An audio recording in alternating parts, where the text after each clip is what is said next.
The CEO's Unexpected Twins. Written by Mr. LG.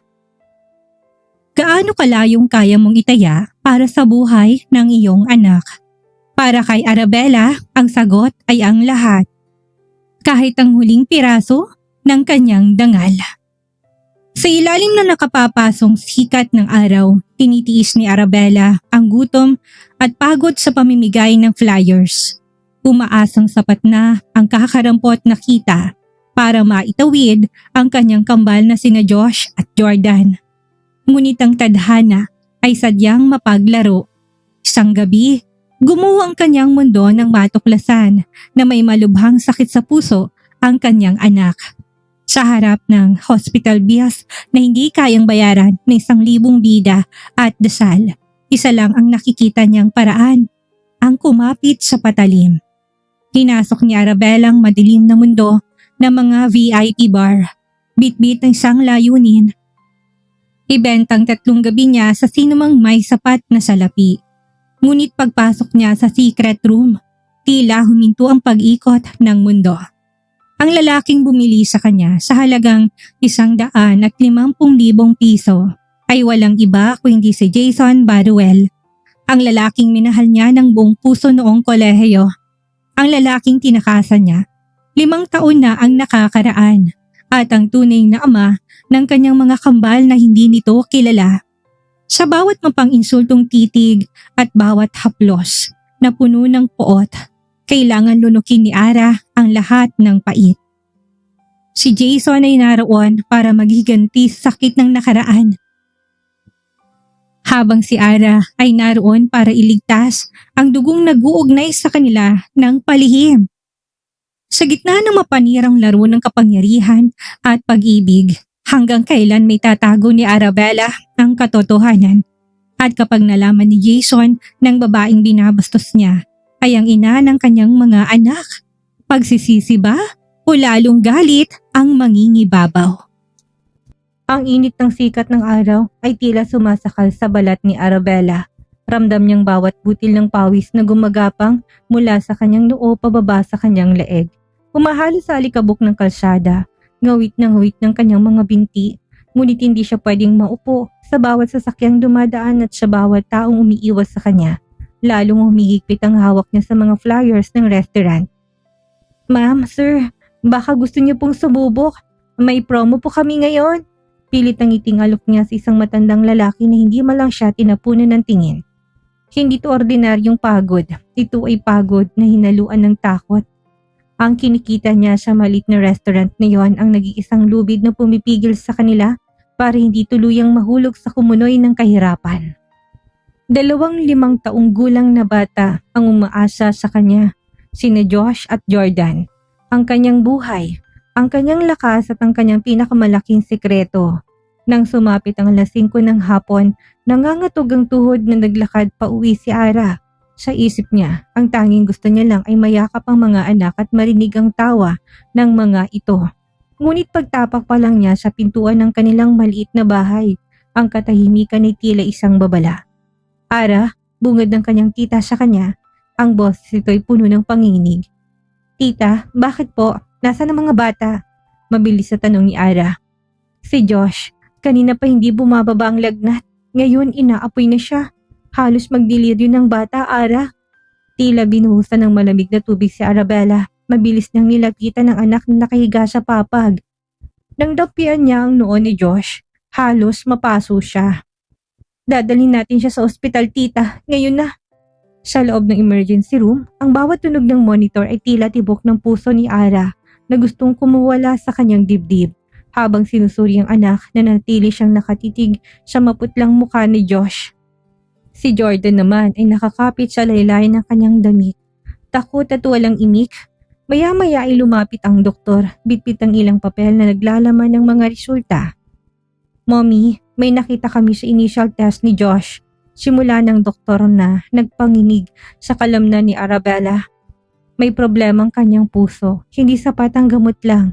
Kailangan natin siyang isailalim sa series of specialized tests at posibleng kailanganin ng operasyon sa lalong madaling panahon." "Operasyon?" Nanghingi ng ulit ni Ara. Oo, at kailangan mong malaman, hindi biro ang halaga. Ang bawat test ay may kamahalan at kailangan nating makalikom ng hindi bababa sa 150,000 piso para sa paunang deposit at mga gamot. Kung hindi baka lumalang kondisyon niya, 150,000 pesos. Ang halagang yun ay parang bundok na biglang humarang sa dinadaanan ni Arabella. Wala siyang ganong kalaking pera. Ang naipon niya pambayad pa lang sa darating na pag-aaral ng mga bata. Nang makaalis ang doktor, napasandal si Arabella sa pader ng hospital corridor. Napapikit siya ng mariin. Alam niyang kailangan niyang gawin. May isang tao siyang kilala na makakatulong sa kanya. Pero alam niyang kapalit noon ay ang mismong pagkatao niya. Mabilis siyang nagtungo sa isang sikat na bar sa syudad. Sinalubong siya ng malakas na tugtugan at amoy ng alak at sigarilyo. Hinanap niyang floor manager na si Marga. Ara, anong ginagawa mo dito? Gulat na tanong ng kaibigang bading. Marga, kailangan ko ng pera. 150,000 pesos. Ngayon din, diretsong sabi ni Ara. Walang bahit yung pag-aalinlangan sa mga mata pero nanginginig ang boses. Bes, alam mo kung anong klaseng perang meron dito. Hindi mo kaya yan, pag-aalala ni Marga. Kaya ko, Marga, para sa anak ko. Kahit impyerno, lalakarin ko. Please, ihanap mo kung anong kukuha sa akin, yung kaya kong bayaran agad. Baka sa lungkot sa mukha ni Marga pero wala siyang nagawa kung hindi tumango. May VIP kami ngayon. Isang milyonaryo, galante pero mailap. Pumasok sa loob, Ara. Pero mag-isip ka na muna. Hindi na nag-isip si Ara. Pumasok siya sa madilim na silid. Ang tanging liwanag ay ang malamig na asul na ilaw sa gilid. May isang lalaking nakaupo doon, may hawak na wine glass at nakatalikod sa kanya. Sabi nila, may bago daw dito. Malamig ang boses ng lalaki. Isang boses na kabisado ng bawat timaymay ng utak ni Arabella. Dahan-dahang humarap ang lalaki. Ang mga mata nito ay kasing talim ng espada, puno ng puot at mapait na alaala. Jason, bulong ni Arabella. Tumayo si Jason Barwell. Inilapag ang baso at dahan-dahang lumapit kay Ara. Ang bawat hakbang nito ay tila pagguho ng mundo ni Arabella. Long time no see, Arabella, ani Jason. Ang mga labi nakakurba sa isang mapait na ngiti. Hindi ko akalain na pagkatapos mong mawala ng parang bula, dito ka lang pala ulit makikitang babaeng pinag-alayan ko ng lahat sa isang bar at nag-aalok ng sarili. Jason, hindi to katulad ng iniisip mo, pilit ni Ara. Pero pinutol siya ng lalaki. 150,000 pesos? Yan ba ang presyo mo ngayon? Napakamura para sa isang babaeng dati pangarap ko. Kumuha si Jason ng check at mabilis na nagsulat. Itong kailangan mo, pero sa loob ng 3 gabi, pag-aari kita. Gagawin mong lahat ng gusto ko. Walang reklamo, walang atrasan. Tumingin si Arabella sa cheque. Pagkatapos ay sa mga mata ni Jason na punong-puno ng pang-iinsulto. Ramdam niyang pagdurog ng kanyang dangal, pero sa isip niya, nakikita niya mukha ni Josh sa hospital bed. 3 gabi, matapang na sagot ni Ara. Pag-aari mo ko. Dahan-dahang tinaas ni Arabella ang kanyang kamay upang simulan ang pag-alis ng kanyang saplot, habang ang mga luha niya ay unti-unting pumapatak hindi para sa sarili, kundi para sa anak na naghihintay ng kanyang pagbabalik. Ang tunog ng pagbagsak ng damit ni Arabella sa sahig tila kulog sa loob ng napakatahimik na silid. Bawat bahagi ng kanyang pagkatao ay nanginginig, hindi dahil sa lamig ng aircon, kundi dahil sa talim ng titig ni Jason na tila hinuhubaran pati ang kanyang kaluluwa. Sa ilalim ng malamig na asul na ilaw ng VIP room, ramdam ni Arang matinding kahihiyan, ngunit pilit niyang itinuwid ang kanyang likuran. Para kay Josh, para sa buhay ng anak niya. Ang tapang mo rin talaga, no? Mapait na tawang kumawala sa mga labi ni Jason habang dahan-dahang lumalakad paikot sa kanya. 5 taon na, Arabella. 5 taon mo akong pinagmukhang tanga. Akala ko kung saang lupalop ka na napadpad para magpakataas. Yun pala, dito lang din ang bagsak mo. Bayad ng oras ko, Jason, pagmamatigas ni Ara. Kahit na sa loob niya dinudurog na siya ng bawat salita nito. Kung gusto mong manumbat, huwag dito. Gawin mo nang gusto mong gawin para makaalis na ako. Huminto si Jason sa mismong harapan niya. Ang bango nito, ang pamilyar na amoy ng mamahaling pabango na hinaluan ng alak, ay nagpagulo sa katinuan ni Ara. Biglang hinawakan ni Jason ang kanyang panga. Sapat na para mapatingala siya dito ng pilit. Nagmamadali ka? Bakit? May kasunod pa ba ako na customer? Asik nito. Ang mga mata ni Jason ay nagnininga sa galit na matagal na nabaon. Sinong kailangan ng pera? Ang lalaking pinalit mo sa akin? Wala kang alam, sigaw ni Ara. Ang mga luha ay nagsisimula ng mamuo sa kanyang mga mata. Huwag mo kong husgahan na parang alam mong lahat ng pinagdaanan ko. Wala nga akong alam. Dahil tumakas ka, bulyaw ni Jason, pabalik. Dahilan para mapapikit si Ara. Ibinigay kong lahat sa iyo noon, Ara. Pinaglaban kita sa pamilya ko. Pero isang araw wala ka na. Walang sulat, walang pasabi.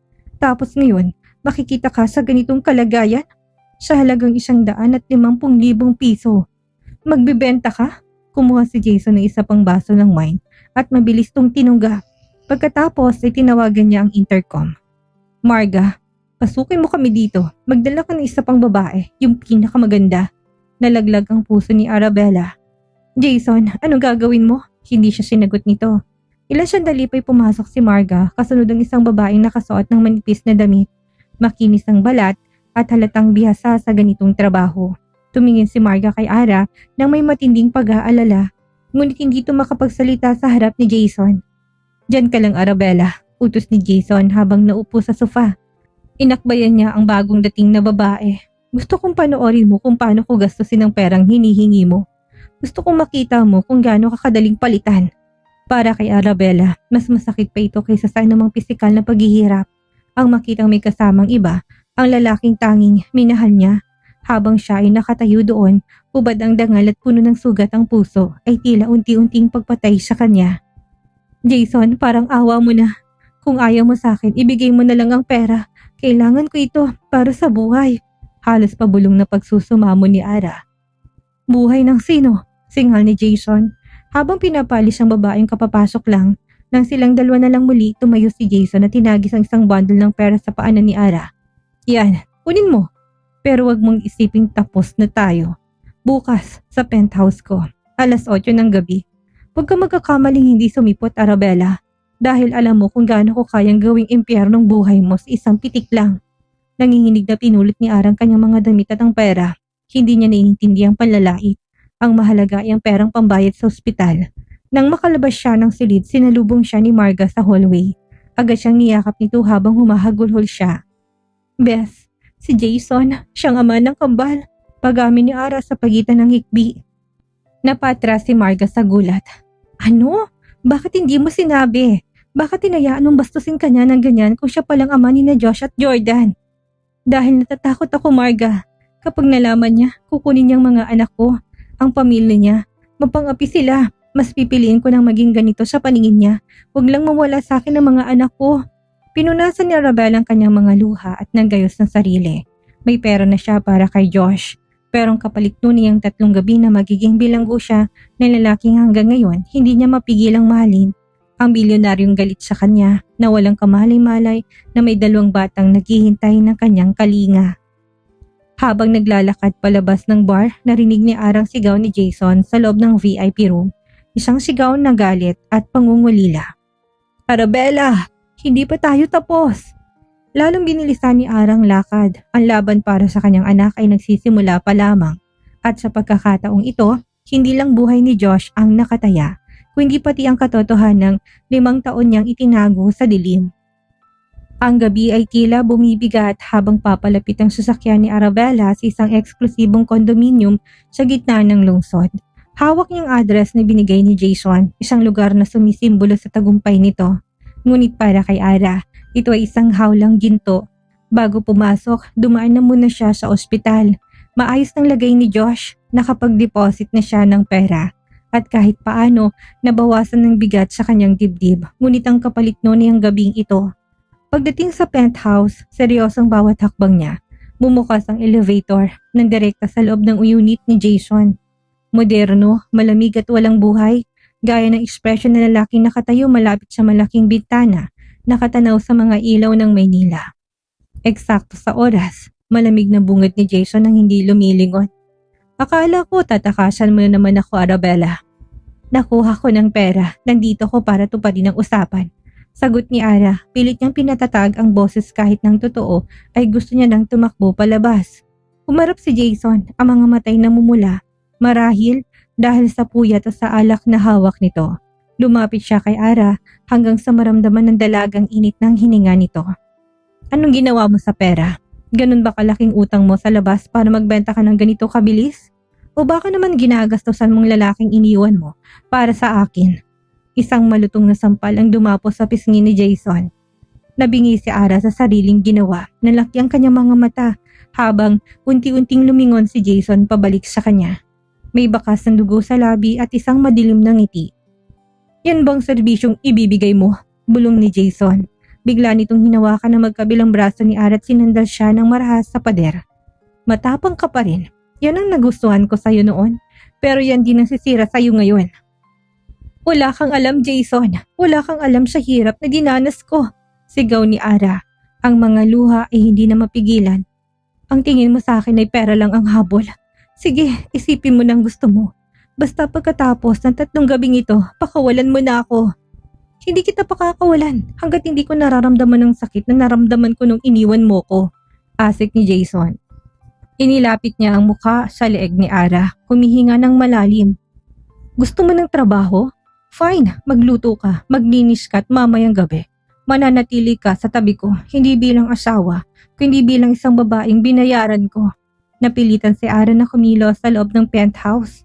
Habang nagluluto, hindi niya maiwasang maalalang mga panahon na pinagluluto niya si Jason sa maliit nilang boarding house noong kolehiyo. Noon puno sila ng pangarap. Ngayon, puno sila ng puot. Habang kumakain si Jason, hindi nito inaalis ang tingin kay Ara. Ang bawat subo nito ay tila isang pagsubok sa pasensya ng dalaga. Maya-maya ay tumunog ang phone ni Arabella, isang video call mula sa kanyang tita. Nanigas si Ara, hindi niya pwedeng sagutin. Pero paulit-ulitong tumutunog. Bakit hindi mo sagutin? Tanong ni Jason, nakataas ang kilay. Ang boyfriend mo na ba yan? Nag-aalala na ba siya kung nasaan ang pag-aari niya? Hindi mo kailangang malaman, sagot ni Ara. At mabilis na pinatay ang phone, ngunit hindi nagtapos doon. Isang message ang pumasok na nabasa ni Jason dahil nasa ibabaw ng mesa ang phone. Mama, gising na po si Kuya Josh. Hinahanap ka po namin ni Jordan. Mabilis na kinuha ni Jason ang phone bago pa man ito maabot ni Ara. Ang kanyang mukha ay biglang nagbago mula sa galit patungo sa matinding pagkalito at gulantang. Mama, basa ni Jason sa message. Tinignan niya si Ara, ang kanyang mga mata ay naniningkit. Sino sina Josh at Jordan, Arabella? At bakit mama ang tawag nila sa'yo? Ibigay mo sa akin ang phone ko, sigaw ni Ara, pilit na inaagaw ang gamit. Anak mo sila? Tanong ni Jason. Ang boses ay nanginginig sa hindi maipaliwanag ni emosyon. Kaya ka ba nangangailangan ng pera? Dahil may mga anak ka? Sinong ama, Ara? Sino? Hindi makapagsalita si Ara. Ang sekretong 5 taon niyang iningatan ay tila isang bombang sasabog na sa harap ni Jason. Nakita niyang galit, ang sakit at ang unti-unting pagbuo ng katotohanan sa mga mata ng bilyonaryo. 5 taon ka nang nawala. Ang mga bata, ilang taon na sila? Bulong ni Jason habang ang hawak niyang wine glass ay unti-unting nagkakalamat sa higpit ng kanyang hawak. Ito nang sandaling kinatatakutan ni Arabella, ang sandali na maaaring magpabago sa buhay nila ng kanyang mga anak habang buhay. Ang hangin sa loob ng penthouse ay tila naging yelo sa lamig. Ang tanging naririnig ay ang mabilis na paghinga ni Arabella at ang mahinang pag-ugong ng digital clock sa dingding. Hawak pa rin ni Jason ng phone, ang kanyang mga daliri ay mariing nakadiin sa screen habang binabasang muli ang mensaheng nagpaguho sa kanyang mundo. Mama, pag-uulit ni Jason, ang boses niya ay gumaralgal na parang lamat sa isang baso. Sino sina Josh at Jordan? Arabella, sagutin mo ko. Akin sila, anak ko sila, bulyaw ni Ara.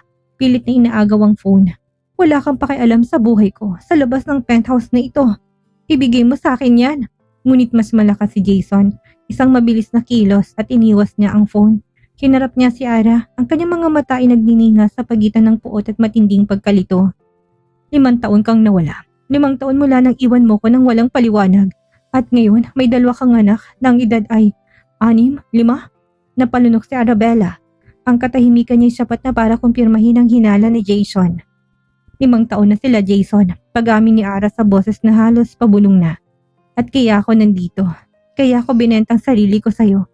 Dahil mamamatay ang anak ko kung hindi siya maoperahan sa puso. Ngayon masaya ka na ba? Nalaman mo ng baho ko. Yan ang dahilan kung bakit kailangan ko 105,000 piso mo. Tila sinampal si Jason ng katotohanan. Ang galit na kanina nag-aapoy ay biglang napalitan ng isang malamig na takot. Lumapit siya kay Ara. Ang kanyang hawak sa braso ng dalaga ay hindi na marahas, kundi nanginginig. Anong apelyido nila? Tanong ni Jason. Ano naman ang pakialam mo? Anong apelyido nila, Arabella? Sigaw ni Jason na yumanig sa buong silid. Di Diyos, apelyido kong gamit nila dahil wala naman silang ama, matapang na sagot ni Ara. Habang ang mga luha ay malayong umaagos sa kanyang pisngi. Hindi ba't yan naman ang gusto mo? Ang isiping wala kong kwentang babae. Sige, ituloy mo lang. Pero wag mong madamay-damay ang mga anak ko. Wala silang ama dahil tumakas ka, asik ni Jason pero may bahagi ng kanyang isip na mabilis na nagdurugtong ng mga tildok.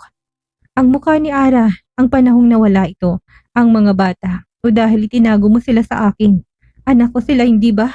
Hindi, mabilis na tanggi ni Ara. Hindi mo sila anak. Huwag mo kong gawing tanga, Ara.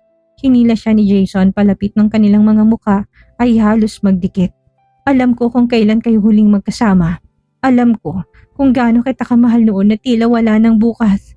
Hindi ako tanga para hindi mapagtanto ng mga batang yan ay bunga ng gabing yon bago ka naglaho. Hindi ka nila kailangan, Jason. Nung naghihirap ako sa pagbubuntis, nasaan ka? Noong halos wala kaming makain, nasaan ka? Ngayong mamamatay ang anak ko, nasaan ka? Wala, kaya huwag kang umarte na parang may karapatan ka. Binitawan ni Jason ang braso ni Ara at napahawak sa kanyang sentido. Ang penthouse na simbolo ng kanyang kapangyarihan ay tila naging isang maliit na kulungan. Kaya ba sandalwood ang ayaw mong amoy noon na sabon ko dahil buntis ka? Bulong niya, naalalang malilit na detalye ng kanilang huling mga araw. Tapos ng usapan, Jason, nakuha mo ng gusto mo. Nainsulto mo na ako, may pera na ako para sa anak ko. Sabi ni Ara habang pinupunasan ng kanyang muka. Bukas, babalik ako dito para tapusin ang 2 pang gabi. Pero pagkatapos nito, hindi mo na kami makikita ulit. Tumalikod si Ara at mabilis na naglakad patungo sa elevator.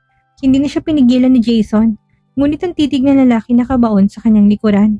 Isang titig na hindi na puno ng paghihigante, kundi na isang determinasyon na babago sa kanilang tadhana.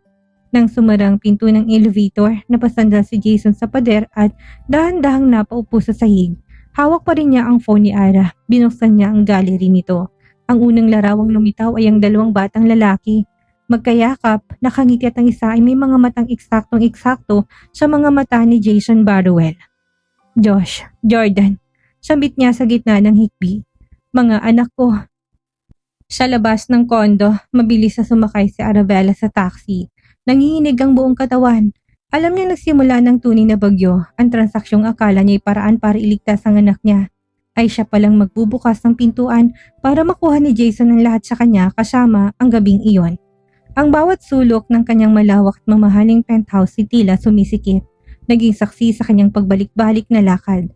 Sa kanyang mga kamay ay ang phone ni Ara na tila isang nagpabagang balaka. Mapanganib pero hindi niya mabitawan. Paulit-ulit niyang tinitignan ang litrato ni na Josh at Jordan. Ang bawat kurba ng kanilang mga ngiti, ang hugis ng kanilang mga mata at ang paraan ng pagtingin nila sa kamera ay isang malakas sa sampal ng katotohanan. Anak ko sila. 5 taon, Arabella. 5 taon mo ipinagkait sa akin ng sarili kong dugo. Bulong niya sa hangin. Ang boses ay hinaluan ng pait at matinding pangungulila. Hindi na naghintay ng umaga si Jason. Sa tulong ng kanyang mga koneksyon, mabilis niyang nalaman kung saang ospital dinala si Josh. Pagdating ng alas 7 ng umaga, suot ang kanyang mamahaling suit na gusot na dahil sa puyat, pumasok siya sa lobby ng ospital. Ang bawat takbang niya sa hallway ay tila tunog ng paparating na hatol. Samantalang sa loob ng room 302, kapiling ni Arabella si Josh na mahimbing pang natutulog. Namumugtong mga mata ni Ara habang hinahaplos ang buhok ng anak. Katabi naman nila si Jordan na tahimik na naglalaro ng isang maliit na kotse-kotsehan sa sahig. Mama, darating po ba si Papa? Biglang tanong ni Jordan dahilan para matigilan si Ara. Anak, hindi ba sabi ni Mama si Papa ay nasa malayo? Pilit ang ngiti ni Ara pero ang totoo ay dinudurog ang puso niya. Sabi po ni Tita, baka raw po dumating siya para tulungan si Kuya Josh. Kasi po ang sabi sa school, ang mga superhero laging dumarating kapag may kailangan. Inasenteng dugtong ng bata. Bago pa makasagot si Ara, bumukas ang pinto ng kwarto. Inakalang niya ang nurse ang papasok, ngunit halos malagutan siya ng hininga nang makitang lalaking nakatayo sa threshold, si Jason. Jason, halos mawala ng boses si Ara. Mabilis siyang tumayo at humarang sa harap ng kama ni Josh. Tila isang inahing manok na pilit tinatago ang kanyang mga sisiw. Anong ginagawa mo dito? Paano mo nalaman? Hindi siya sinagot ni Jason. Ang mga mata nito hindi nakatuon kay Ara, kundi sa dalawang batang nasa loob ng silid. Dahan-dahang lumapit si Jason, ang kanyang awray dati puno ng pagmamataas ay biglang lumambot. Napalitan ng isang pagkamangha na hinaluan ng sakit. Siya ba si Josh? Tanong ni Jason, ang boses ay nanginginig. Lumapit siya sa kama at tinitigan ng maputlang mukha ng bata na may mga tubo sa katawan. At ikaw si Jordan, tama ba? Napatigil sa paglalaro si Jordan, tumingala siya ng matangkad at magandang lalaki sa harap niya. Sino po kayo? Kayo po bang superhero ni Kuya? Sa puntong yun hindi na napigilan ni Jason ang pagbagsak ng kanyang mga luha. Lumuhod siya sa harap ni Jordan, pantay sa taas ng bata. Ako si Jason at hindi ko nahayaang may mangyari pang masama sa inyo. Jason, lumabas tayo ngayon din. Sigaw ni Ara, pilit ay nihilang braso ni Jason. Ayaw niyang makita ng mga batang eksenang ito. Ayaw niyang maguluhan sila. Nang makalabas sila sa hallway, kinarap ni Ara si Jason ng may matinding galit. Wala kang karapatang pumunta dito. Sinabi ko na sa'yo, hindi mo sila anak. Umalis ka na. Huwag mo na akong lokohin, Arabella, bulyaw ni Jason. Sapat na para mapalingon ang ilang dumadaan na nurse. Nakita kong mga bata, nakita kong sarili ko sa kanila. Bakit Ara? Bakit mo ito ginagawa? Bakit may hinayaang magdusa si Josh ng ganito habang ako ay nagpapakasasa sa yaman na dapat ay para sa kanila? Dahil pamilya mong dahilan kung bakit ako umalis. Pag-amin ni Ara, sa wakas ay sumabog na rin ang emosyong itinatago niya ng 5 taon. Ang tatay mo, Jason, binantaan niyang buhay ni tita. Sinabi niya na sisirain niya ang kinabukasan mo kapag hindi ako lumayo. Natatakot ako na baka kapag nalaman niyo na buntis ako, kunin niyo sa akin ang mga anak ko at itapon ako na parang basura. Natigilan si Jason. Ang galit niya tila naging abo. Alam niya na may kakayahan ng kanyang ama na gawin iyon pero hindi niya akalain na yun ang naging mitya ng pagkakalayo nila. Hindi ko hayaang mangyari yun ngayon, Ara. Seryosong sabi ni Jason. Hinawakan niya magkabilang balikat ni Ara at tinitigan to ng diretso sa mga mata. Mula sa oras na ito, ililipat natin si Josh sa pinakamagandang ospital sa bansa. Akong bahala sa lahat at huwag mo nang subukang tumakas dahil hindi ko na kayo bibitawan. Akin ang mga batang yan at akin ka rin. Nang hinang mga tuhod ni Ara, ang transaksyong nagsimula sa isang madilim na bar ay naging isang bukas na digmaan para sa katotohanan at sa gitna ng lahat ng ito, alam ni Ara na wala na siyang kawala sa mga bisig na lalaking kailanman ay hindi niya nakalimutan. Ang koridor ng hospital ay tila naging isang entablado ng tensyon. Ang mga nurse at pasyenteng naglalakad ay napapalingon sa bulto ni Jason Barrowell. Isang lalaking bakas ang kapangyarihan sa bawat galaw, ngunit sa pagkakataong ito ay may bahid ng pagsisisi ang kanyang mga mata. Hindi mo sila maililipat ng ganun-ganun na lang, Jason. Hindi mo sila pag-aari, singhal ni Arabella. Pilit na pinabababa ang kanyang boses dahil nasa loob pang mga anak. Pag-aari ko sila dahil sila'y mga Barrowell. Ganting tugon ni Jason, ang kanyang boses ay may otoridad na hindi matatawaran. 5 taon mo silang itinago sa isang buhay na hindi nila nararapat. Tingnan mo paligid mo, Ara. Tingnan mo anak natin, naghihirap siya dito habang ang mga pasilidad na kailangan niya ay abot kamay ko lang. Ang yaman mo ay hindi sapat para palitan ng 5 taon na wala ka. Lumapit si Ara, dinurong dibdib ni Jason. Sa loob ng 5 taon, ako ang naging ama at ina. Ako ang nagpuyat sa tuwing nilalagnat sila. Ako ang humaharap sa lahat ng pangungutya. Ngayon kailangan ni Josh ng operasyon. Bigla kang susulpot na taakto na parang bayani. Bago pa makasagot si Jason, isang marangyang sasakyan na huminto sa tapat ng ospital. Bumaba dito ang 2 tauhan ni Jason na may dalang mga dokumento. Sir, handa na pong presidential suite sa St. Jude Medical Center. Nandun na rin po pinakamahusay na cardiosurgeon sa bansa. Ulat ng isa sa mga tauhan, kinarap ni Jason si Ara, mas seryosong anyo ngayon. Hindi ito tungkol sa atin, Arabella. Tungkol ito sa buhay ni Josh. Gusto mo bang mamatay ang anak ko? Dahil lang sa pride mo? Dahil lang sa galit mo sa akin? Natigilan si Ara. Ang huling sinabi ni Jason ay tumagos sa kanyang puso na parang palaso.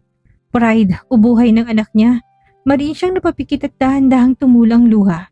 Tinalo siya ni Jason sa puntong iyon. Makinig ka sa akin. Muling lumambot ang boss ni Jason at tinawakan ng mga kamay ni Ara. Puntahan mo si Jordan. Ihanda mo mga gamit nila.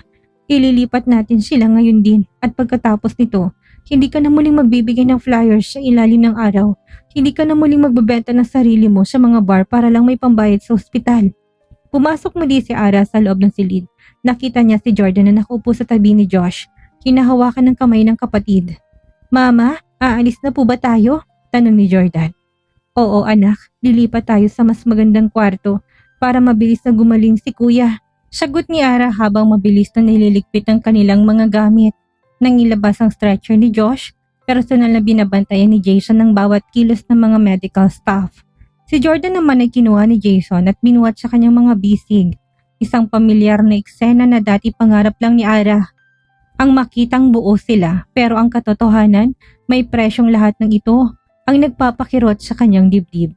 Sa loob ng malaki at marangyang ambulance, magkatabi sina Ara at Jason habang nakatingin sa natutulog na si Josh.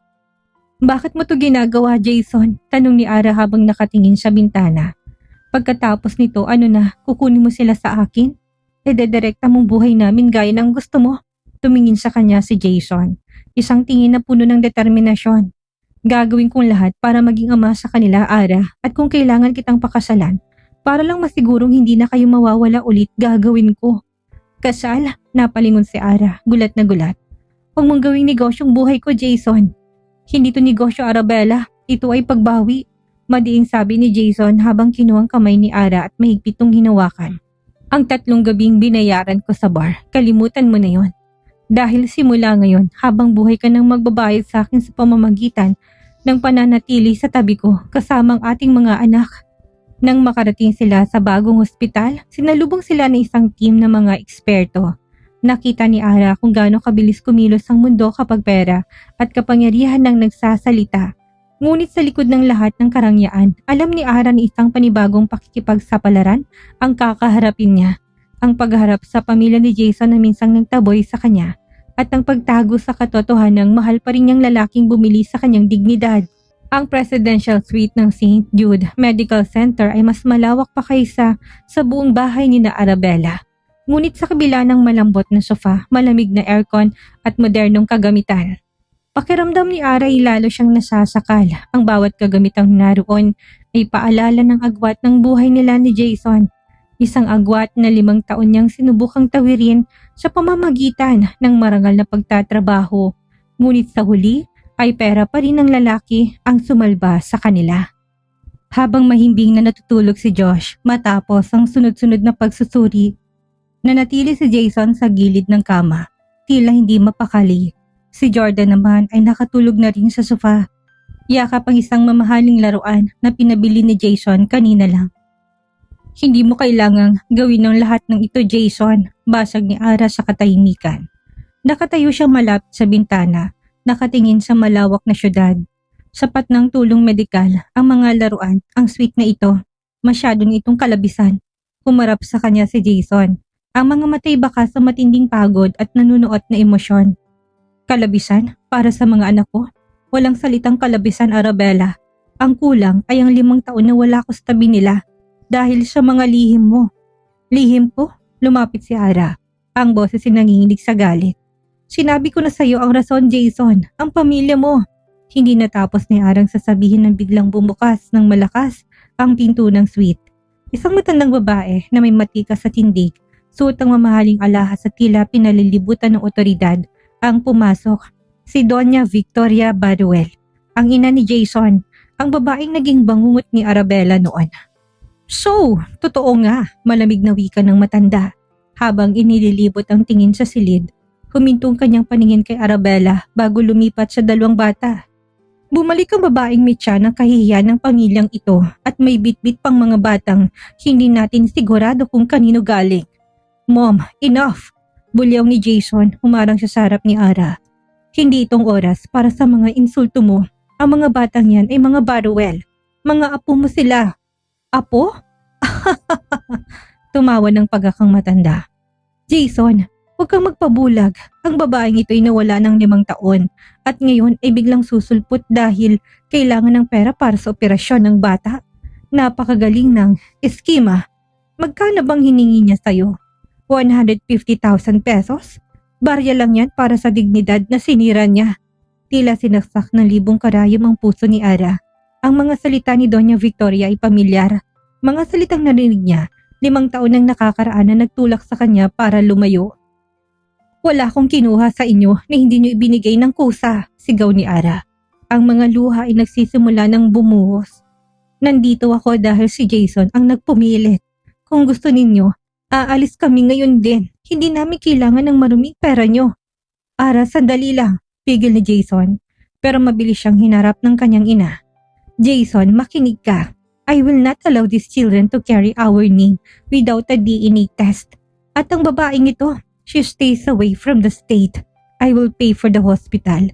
But after this, she's gone at ang mga bata, we will decide their future. Walang kukuha sa mga anak ko, singhal ni Ara. Hindi niyo sila mahawakan. Sa gitna ng tensyon, biglang tumunog ang mga medical monitors tabi ni Josh. Ang mabilis at nakatutulig na beeping sound ay bumasag sa bangayan ng mga matatanda. Nagising si Jordan at nagsimulang umiyak sa takot. Diyos, anak! Sigaw ni Ara habang mabilis na lumalapit sa kama. Ang bata ay nagsisimulang kapusin ng hininga.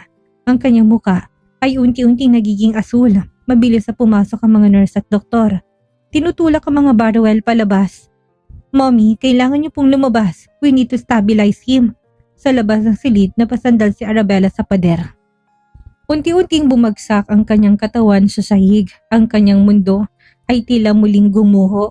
Sa isang tabi ang galit na pamilya ni Jason at sa loob ay ang anak niyang nakikipaglaban para sa bawat hininga. Lumapit si Jason at sinubukang hawakan si Ara, pero tinapig ito ng dalaga. Ito ba ang gusto mo, Jason? Ang saktan kami?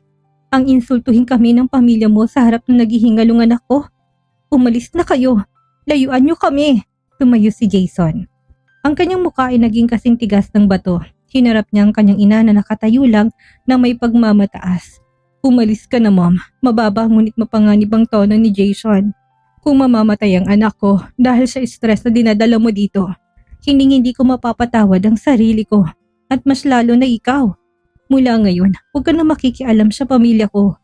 Dahil si Arabella at ang mga bata, sila na ang mundo ko.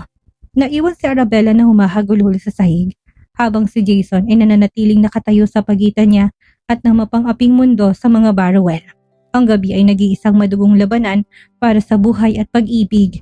Isang laban na tila wala pang katiyakan ng katapusan. Ang nakakatulig na tunog ng mga medical monitor ay tila isang hatol ng kamatayan sa pandinig ni Arabella. Sa loob ng silid, nagkakagulo ang mga doktor at nurse para isalbang hininga ni Josh.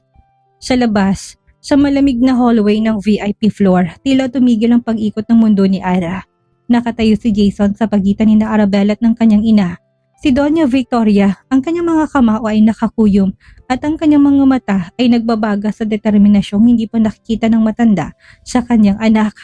Umalis ka na, Mom, ulit ni Jason. Ang boses ay parang maugong na babala na paparating na bagyo. Pag mong hintayin na kalimutan kong ina kita dahil sa ginawa mo sa pamilya ko. Pamilya? Tumawa ng mapaitang Donya. Hindi matanggap ang pagsuway ng anak. Isang babae nagbenta ng sarili sa bar at 2 batang hindi mo siguradong pinagmulan. Yan bang pinagpapalit mo sa dangal ng mga Barwell? Dangal? Humarap si Jason. Mas lalong lumapit sa kanyang ina. Ang dangal ba ay ang pananakot sa isang buntis na babae? 5 taon na nakakaraan? Ang dangal ba ay ang pagpili sa yaman kaysa sarili kong dugo? Kung yan ang definition mo ng dangal, ayoko na yan. Umalin si Jason kay Arabella na nakasalampak pa rin sa sahig. Yakap-yakap ang nanginginig na si Jordan. Sa isang mabilis na kilos, binuhat ni Jason si Ara at inalalayan ito na makaupo sa bench. Ang kanyang hawak ay matatag, tila nagsasabing hindi niya ito bibitawan. Security, sigaw ni Jason. Agad na nagdatingan ng mga armadong gwardya ng ospital na binabayaran niya para sa exclusive floor na yon. Ilabas ninyong sinumang wala sa listahan ko. Kahit na sino, don't let anyone in without my permission, lalo na mga taong ang tanging dala ay gulo. Nalaki ang mga mata ni Doña Victoria. Jason, tinataboy mo ba ako? I am protecting what is mine, matigas sa sagot ni Jason. Nang mailabas ang security ang matanda, muling natahimik ang hallway. Maliban sa mihinang hikbi ni Ara at ang pigil na paghinga ni Jason, ilang minutong lumipas bago bumukas ang pinto ng silid ni Josh. Lumabas ang surgeon, tinatanggal ang kanyang mask. "He's stable for now," bungad ng doktor. "It was a sudden arrhythmia due to stress and the current condition of his heart. Kailangan na natin gawin ang operasyon bukas ng umaga. Hindi na natin pwedeng hintayin ang susunod na linggo." Nakahinga ng maluwag si Ara, ngunit ang takot para sa operasyon ay agad na pumalit. "Doktor, gawin niyo pong lahat, please." "We will, mommy. He's a fighter." Nang makaalis ang doktor, hinarap ni Jason si Arabella. Lumuhod siya sa harap nito. Kinuha ang mga nanginginig na kamay ng dalaga at dinala yon sa kanyang mga labi. "I'm sorry, Ara," bulong niya. "I'm sorry dahil hinayaan kong saktan kanila noon. I'm sorry dahil naging bulag ako sa ginawa ng pamilya ko." "Bakit ngayon lang, Jason?" umiiyak na tanong ni Ara. 5 taon ako nag-iisa. 5 taon ako natatakot na baka mahanap ninyo kami at kunin ang mga anak ko. Dahil tarantado ako, pag-amin ni Jason. Ang mga mata ay basang-basa na rin ng luha. "Akala ko kapag mayaman ako, kapag matagumpay ako, magiging masaya ako. Pero nung nakita kita sa bar na yon, nung nakita kong lungkot sa mga mata mo, doon ko na-realize na wala pala akong kwenta. Kahit na gaano pa karami ang pera ko." Huminga ng malalim si Jason at hinaplos sa mukha ni Ara. "Hindi ko kunin ang mga bata sa'yo, Ara. I will never do that. Gusto kong maging bahagi ng buhay niyo. Gusto kong bumawi. Bukas pagkatapos ng operasyon ni Josh, sisimulan nating buuin ang pamilyang dapat ay noon pa natin." Tinignan ni Ara si Jason. Sa kabila ng lahat ng sakit, insulto at paghihirap, nakikita pa rin niyang lalaking minahal niya noon, ang lalaking ama ng kanyang mga anak. "Pangako?" tanong ni Ara. "Pangako, hindi ko na kayo bibitawan. Kahit ng buong mundo pa ang humarang, hindi ko na kayo hayaang mawala ulit." Sa gabing yon, sa loob ng presidential suite, nagkatabing nagbantay sina Ara at Jason. Sa natutulog na si Josh, habang hawak ni Jason ang kamay ni Ara, si ibabaw ng kumot ng bata. Alam nilang dalawa na ang bagyong dumaan ay simula pa lamang ng mas malaking laban, ang laban para sa kanilang kinabukasan bilang isang pamilya.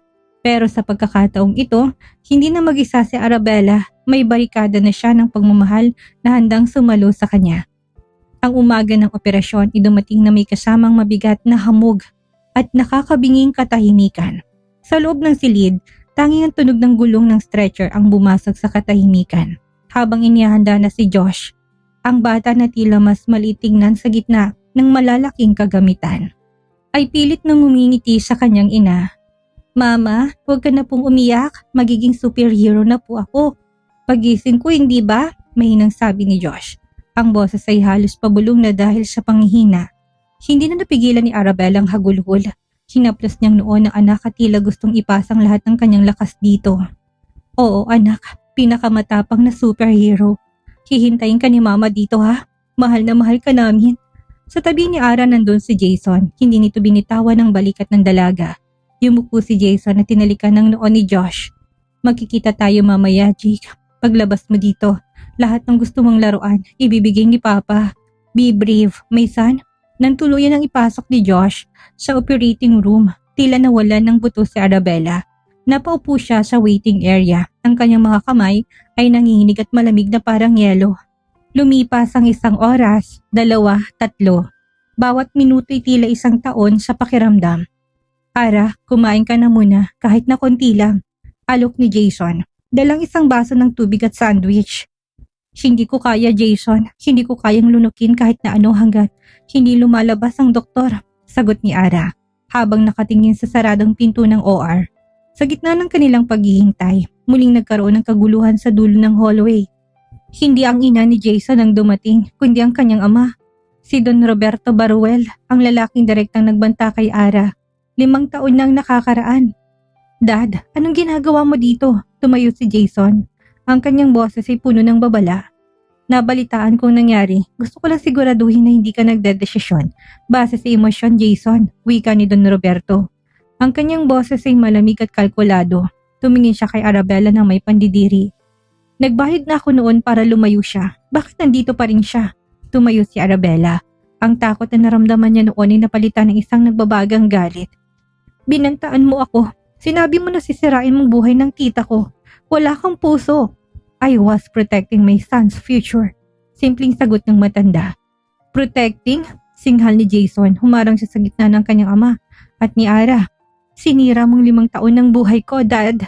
Pinagkaitan mo ko ng pagkakataong makita ang mga anak ko. At ngayon, habang ang apo mo ay nasa loob ng kwartong yan at nag-aagaw buhay, ang future ko pa rin ang iniisip mo? He is not a Barruel until a DNA test says so, matigas na sabi ni Don Roberto. Then watch me, hamon ni Jason. Sa oras na lumabas ang doktor at sabihing maayos ang anak ko, magpapatawag ako ng press conference. Ipapakilala ko si Arabella bilang mapapangasawa ko at kambal bilang mga tagapagmana ko. At kung hindi mo matatanggap yon, maaari mo nang burahin ang pangalan ko sa kumpanya. I don't need your money, Dad. I have my own and I have my family now. Natigilan ng matanda, hindi niya akalain na itatapon ni Jason ang lahat para sa isang babaeng galing sa bar. Sa gitna ng kanilang tensyon, biglang bumukas ang pinto ng operating room. Mabilis na tumakbo si Ara sa doktor. Dok, kamusta pong anak ko? Kamusta si Josh? Ang doktor ay mabakas ng pagod sa mukha, ngunit may dahan-dahang ngiti na sumilay sa kanyang mga labi. The operation was extremely difficult and there were complications halfway. But he made it. Josh is a very strong boy. His heart is beating normally now. Napaluhod si Arabella sa sahig, hindi dahil sa panghihina, kundi dahil sa matinding pasasalamat. Humagulo siya ng malakas. Tila nilalabas ang lahat ng bigat na dinala niya sa loob ng 5 taon. Agad siyang nilapitan ni Jason at niyakap ng mahigpit. Salamat sa Diyos, salamat, bulong ni Jason. Habang ang sarili niyang mga luha ay pumapatak sa balikat ni Ara, tumingin si Jason sa kanyang ama na nakatayo pa rin sa malayo. Walang salitang binitawan si Jason, ngunit ang kanyang tingin ay sapat na para sabihing tapos ng kapangyarihan ni Don Roberto sa buhay nila.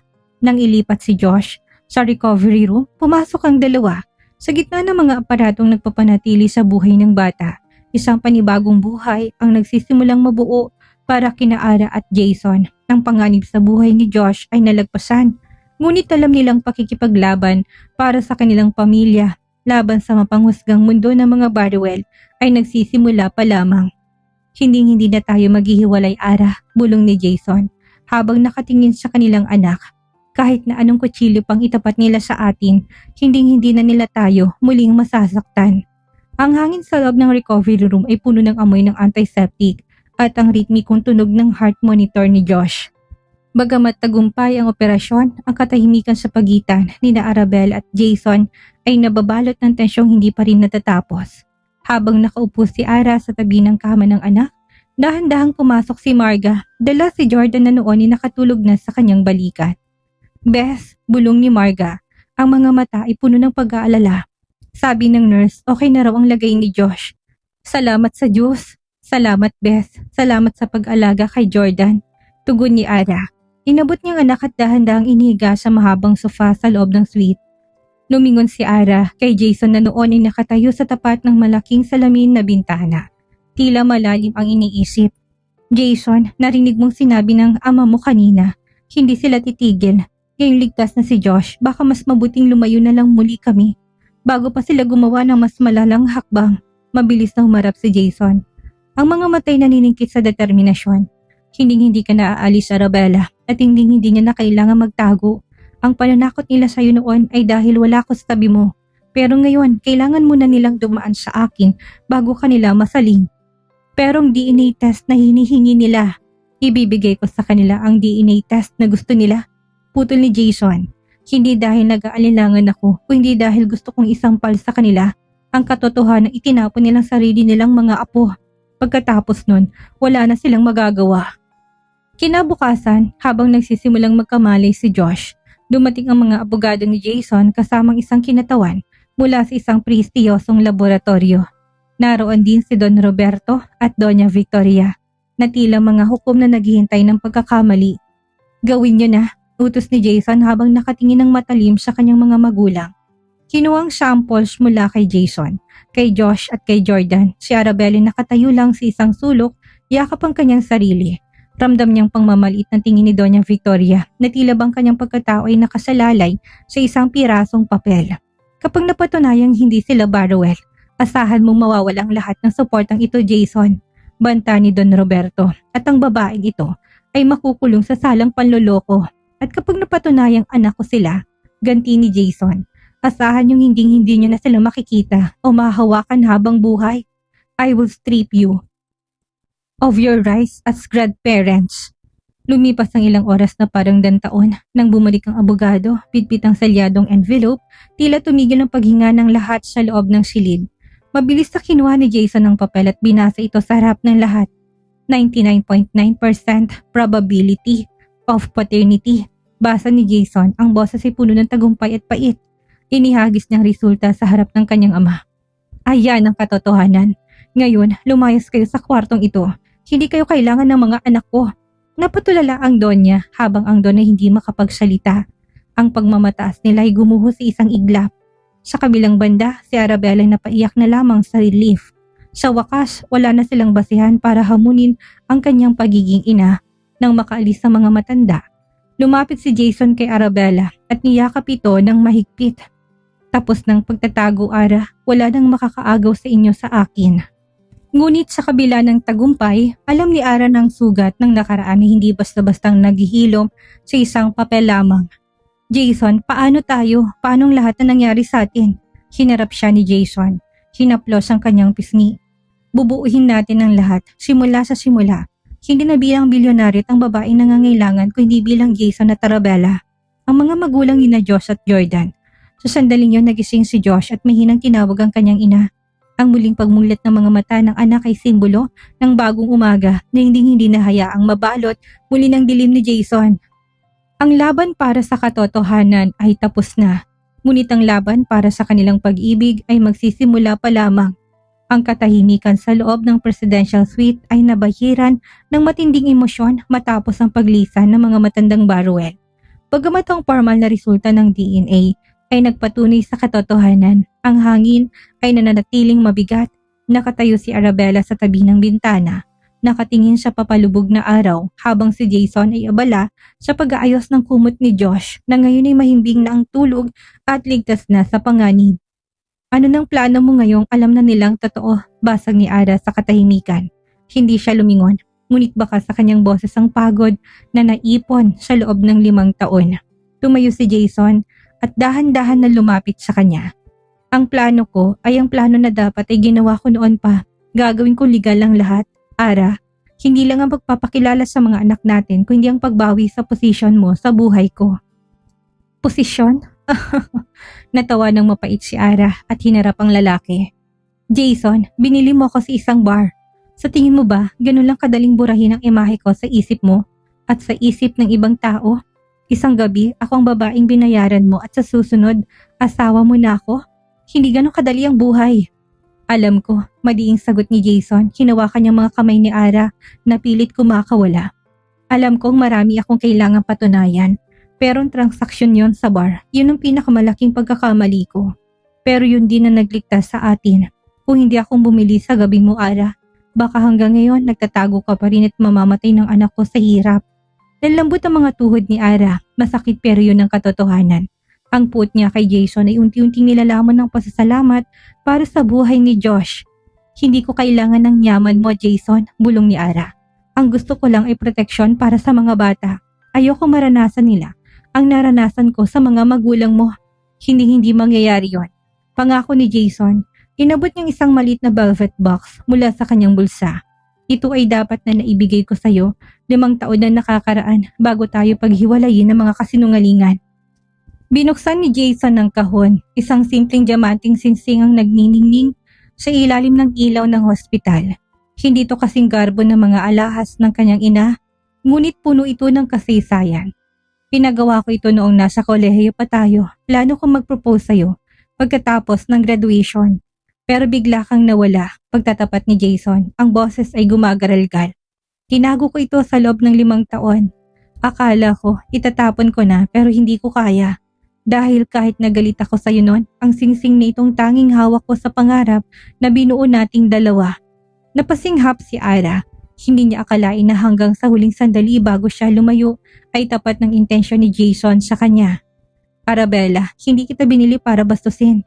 Binili kita dahil sa oras na yun lang ang paraan na alam ko para maibalik ka sa akin. Lumuhod si Jason sa harap niya.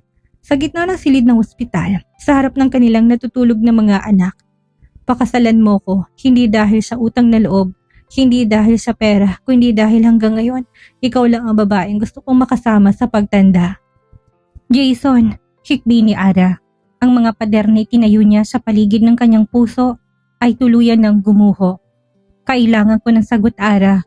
Pagod na ako na maging bilyonaryong walang laman ang buhay. Gusto ko nang maging ama ni na Josh at Jordan. Gusto ko nang maging asawa mo. Bago pa makasagot si Ara, biglang gumalaw si Josh sa kama at mahinang nagmulat ng mata. Mama, Papa, bakit po kayo umiiyak? Nagkatinginan sina Ara at Jason. Sa kabila ng lahat ng gulo at sakit, ang boses ng kanilang anak ang naging hudyat na tapos na ang ulan. Ngumiti si Ara sa gitna ng kanyang mga luha at tumango kay Jason. Oo, Jason, para sa mga bata at para sa ating dalawa. Sinuot ni Jason ang singsing sa daliri ni Ara. Isang simbolong hindi na sila kailanman muling magkakahiwalay. Ang transaksyon nagsimula sa madilim na sulok ng isang VIP bar ay nagtapos isang maliwanag na pangako ng bagong simula. Ngunit alam nilang hindi pa dito nagtatapos ang lahat dahil ang pagpasok ni Ara sa mundo ng mga Baruel bilang legal na asawa ay isang panibagong hamon na kailangan nilang harapin ng magkasama. Ang sikat ng araw na pumasok sa bintana ng presidential suite ay hindi na kasing hapdi ng araw sa kalsada noong namimigay pa ng flyers si Arabella. Ito ay malambot, mainit at nagbibigay ng pag-asa, maayos ng vital signs ni Josh. At ayon sa mga doktor, isang milagro. Ang bilis ng paggaling ng bata matapos ang operasyon. Sa loob ng silid, isang eksena nagpabaling sa puso ni Arabella. Si Jason ay nakaupo sa gilid ng kama ni Josh. Matyagang nagbabasa ng kwento habang si Jordan naman ay nakasandal sa kabilang braso ng kanyang ama. Wala nang bakas ng bilyonaryong mapang-insulto. Ang naroon ay isang lalaking pilit binubuo ang mga taon na nawala sa kanya. Ready ka na ba? Tanong ni Jason nang mapansin niyang nakatingin si Ara. Tumayo siya at lumapit sa dalaga. Hawak ng isang eleganteng puting dress. Ngayong araw ang paglabas natin sa ospital at ngayong araw din natin tatapusin ang ingay sa labas. Jason, kailangan ba talaga ang press conference? Tanong ni Ara. Bakasang ka ba? Baka mas lalo lang kaming pag-usapan. Hindi kita hinayaang lumabas sa dilim para lang manatiling anhino, Arabella. Seryosong sagot ni Jason. Hinawakan niya mga kamay ni Ara. Gusto kong malaman ng buong mundo na ikaw ang babaeng pakakasalan ko. At ang mga batang ito ang tanging tagapagmana ng lahat na meron ako. I will clear your name. Sa lobby ng hospital nagkakagulong mga mamahayag. Ang balita tungkol sa secret years ng mga Baruel ay naging mitya ng pinakamalaking iskandalo sa bansa. Nang bumukas ang pintuan, unang lumabas ang mga security ni Jason, kasunod ng bilyonaryong karga si Josh. Habang si Arabella naman ay hawak ang kamay ni Jordan. Tumigil ang lahat, ang bawat flash ng kamera ay tila kidlat. Ngunit hindi minitawan ni Jason ang pagkakahawak sa bewang ni Arabella.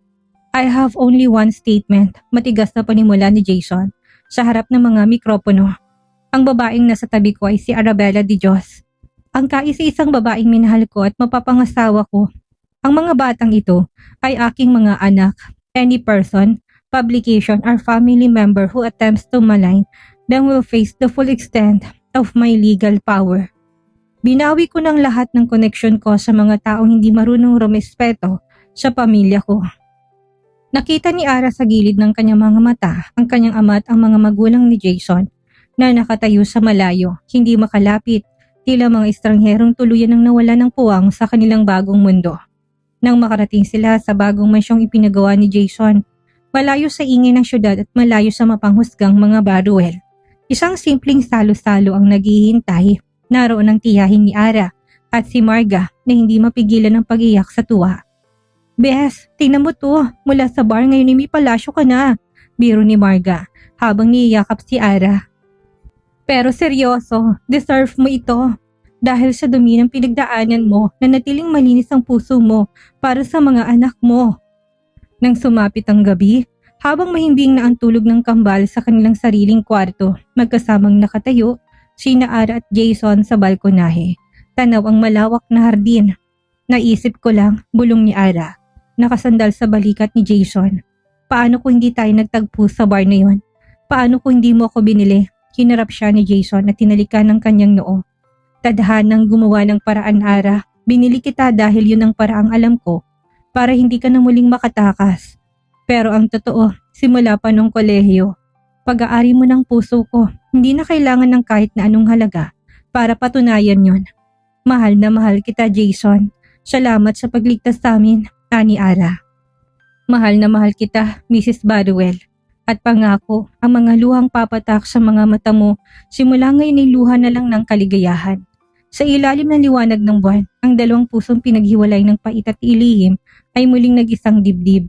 Ang sugat ng nakaraan ay naging peklat na lamang na nagpapaalala sa kanila. Sa likod ng bawat sakripisyo, may naghihintay na wagas na pag-ibig. Ang buong kapaligiran ng San Sebastian Church ay nababalutan ng samyon ng mga sariwang puting rosas at peonies. Ito ang araw na tila isang panaginip para kay Arabella. Ang araw na kanyang kasal kay Jason Barwell. Suot ang isang exquisite lace gown na dinesign ng isang sikat na couturier. Nakatayo siya sa harap ng malaking pinto ng simbahan habang ang kanyang puso'y naglulundag sa kaba at saya. Sa loob ng simbahan, ang lahat ay nakatuon sa dambana. Naroon sina Josh at Jordan, suot ang kanilang malilit na tuxedo na nagsisilbing ring and coin bearers. Sa tabi nila ay si Marga na hindi tumitigil sa pagpunas ng luha ng kagalakan. At ang tiyahin ni Ara na puno ng pagmamalaki. Nang bumukas ang mga pinto, bumugad ang napakagandang si Arabella. Sa dulo ng altar, naghihintay si Jason. Ang kanyang mga mata ay naniningkit sa pagpigil ng luha habang pinagmamasdan ng babaeng handa niyang protektahan habang buhay. Sa bawat hakbang ni Ara, tila binabaybay niya ang lahat ng hirap, pait at sakripisyong dinaanan nila. Bago pa man makarating si Ara sa altar, isang bulungan ang kumalat sa mga bisita. Sa likurang bahagi ng simbahan, dahan-dahang pumasok sina Don Roberto at Doña Victoria. Wala nang kanilang dating pagmamataas na aura. Sa halip, ang kanilang mga mukha ay baka sa matinding hiya at pagsisisi. Matapos ang seremonya ng kasal at ang matamis na I do, nagtuloy ang lahat sa isang marangyang garden reception sa Barwell Estate. Sa gitna ng kasiyahan, lumapit ang mag-asawang Barwell, kina Jason at Arabella, naging tensyonadong paligid. Bahagyang humarang si Jason sa harap ni Ara, ngunit tinawakan ni Ara ang braso ng asawa upang pakalmahin ito. Jason, Arabella, panimula ni Don Roberto. Ang kanyang boses ay nanginig sa unang pagkakataon. Hindi kami narito para manggulo, narito kami dahil natanto namin kung gaano kalaki ang pagkakamali namin. Yumuko si Doña Victoria, ang kanyang mga mata ay namumula. Arabella, patawarin mo kami. Naging bulag kami sa aming yaman at dangal na akala namin ay mas mahalaga kaysa sa kaligayahan ng aming anak at sa buhay ng aming mga apo. Ang makita si Josh na malusog at masaya, yun ang sampal sa aming mga muka na hindi namin kailanman mababayaran ng pera. Tumingin si Arabella sa kanyang mga anak na masayang naglalaro sa damuhan. Alam niyang pait na nakaraan, ngunit alam din niya na ang pagpapanatili ng galit ay lason sa isang masayang pamilya. Hindi ko malilimutan ang sakit, may hinahong sabi ni Ara. Pero para sa kapayapaan ng mga anak ko at dahil mahal ko si Jason, tinatanggap ko ang inyong tawad, hindi para sa inyo kundi para sa amin. Napaiyak ng tuluyan ang Donya at niyakap si Arabella. Isang yakap na 5 taong na antala, maging si Jason ay lumapit at tinanggap ang kamay ng kanyang ama. Sa sandaling yon, ang huling pader na naghihiwalay sa kanila ay tuluyan ng gumuho. Habang nagpapatuloy ang musika, kinuha ni Jason ang kamay ni Arabella para sa kanilang first dance. Sa ilalim ng mga nagsisiklapang bituin at mga fairy lights, tila sila lang ang tao sa mundo. Masaya ka ba, Mrs. Barwell? Mulong ni Jason habang dahan-dahang umiikot sa sayaw. Higit pa sa masaya, Jason, pakiramdam ko, lahat ng paghihirap ko sa kalsada, lahat ng pang-iinsulto sa bar, lahat yun ay may katuturan dahil dinala ko nun pabalik sa'yo, sagot ni Ara. Isinandal ang kanyang ulo sa dibdib ng asawa. Pangako, Ara, wala nang luha ng pait, wala nang tago, tayo ang kambal at ang ating pamilya habang buhay na ito. Pangako ni Jason bago to dinikit ang kanyang mga labi sa labi ni Arabella. Isang masigabong palakpakan Ang pumailan lang habang ang mag-asawa ay naghahalikan. Sa gilid, sina Josh at Jordan ay tumatakbo patungo sa kanilang mga magulang, yumakap sa mga binti ng mga ito. Ito ang katapusan ng isang kwentong nagsimula sa desperasyon, ngunit nagtapos sa isang wagas at walang hanggang pag-ibig. Ang pangunahing aral ng kwentong ito ay umiikot sa dakilang pag-ibig at sakripisyo ng isang ina na handang itaya ang sariling dangal at buhay para lamang sa kaligtasan ng kanyang mga anak. Ipinapakita nito na walang limitasyon ang kayang gawin ng isang magulang kapag buhay na ng kanyang dugo't laman ang nakataya. Ngunit kaakibat nito ang paalala na ang katotohanan, gaano man ito katagal ibaon o itago, ay laging makakahanap ng paraan upang lumabas. Itinuturo rin ng kwentong halaga ng pagpapatawad at pagtanggap ng pagkakamali. Mula sa pagbabagong buhay ni Jason hanggang sa pagpapakumbaba ng kanyang mga magulang na nagpapatunay na ang tunay na kayamanan na hindi nasusukat sa pera o kapangyarihan, kundi sa buo at nagmamahalang pamilya. Higit sa lahat, binibigyang diin nito ng tadhana ay may sariling paraan ng pagtatama sa mga mali ng nakaraan. Basta't manaig ang katapatan at determinasyong bumawi sa mga taong mahalaga sa atin. Dito na po nagtatapos ang ating kwento. Maraming salamat po sa patuloy na pagsuporta. Muli magkita-kita po tayo sa susunod pa nating mga istorya.